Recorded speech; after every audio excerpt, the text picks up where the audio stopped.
భగవద్గీత అధ్యాయము 14 గుణత్రయ విభాగ యోగము. శ్రీకృష్ణుని ప్రబోధన. అర్జున, తెలుసుకో త్రిగుణముల గురించి. సత్వ, రజో, తమో త్రిగుణములు జనిస్తాయి భౌతిక ప్రాకృతిక శక్తి నుండి.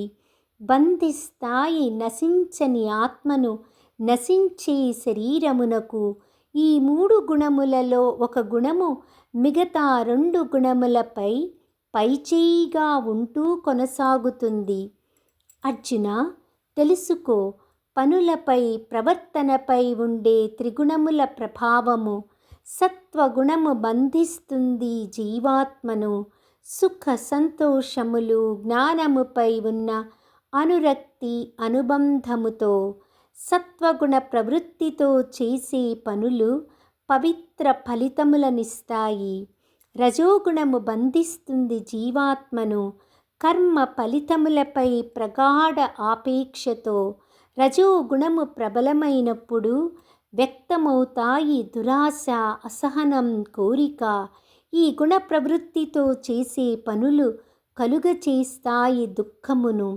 తమో గుణము బంధిస్తుంది జీవాత్మను సోమరితనం, నిద్రతో. తమో గుణ ప్రవృత్తితో చేసే పనులు దారితీస్తాయి అజ్ఞానమునకు. మరణకాలముందు సత్వగుణ ప్రాబల్యము దారితీస్తుంది పవిత్రమైన పుణ్యలోకములకు. రజోగుణ ప్రాబల్యము దారితీస్తుంది కర్మలు, కర్మ ఫలితముల వలయములో చిక్కుకొన్న మానవ లోకమునకు. తమోగుణ ప్రాబల్యము దారితీస్తుంది జంతులోకమునకు. పార్థ, ఆలోచిస్తున్నావా? గుణములను అధిగమించేదెట్లా అని గ్రహించు.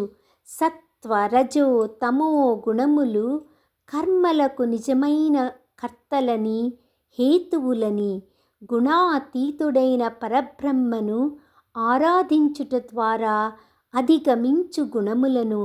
గుణములను అధిగమించిన వారి లక్షణములు. గుణములను అధిగమించిన వారు గుణముల ఉనికిని ద్వేషించరు.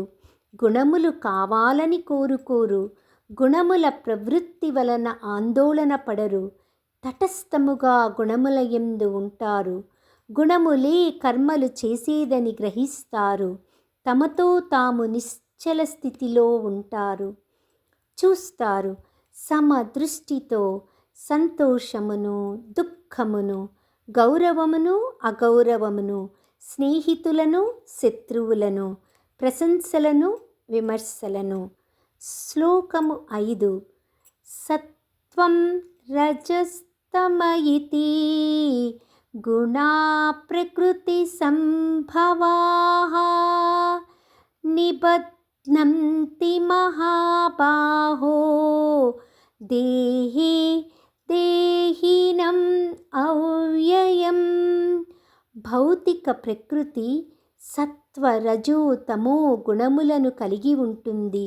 ఈ త్రిగుణములు శాశ్వతమైన జీవాత్మను అశాశ్వతమైన శరీరమునకు బంధిస్తుంది. ఓ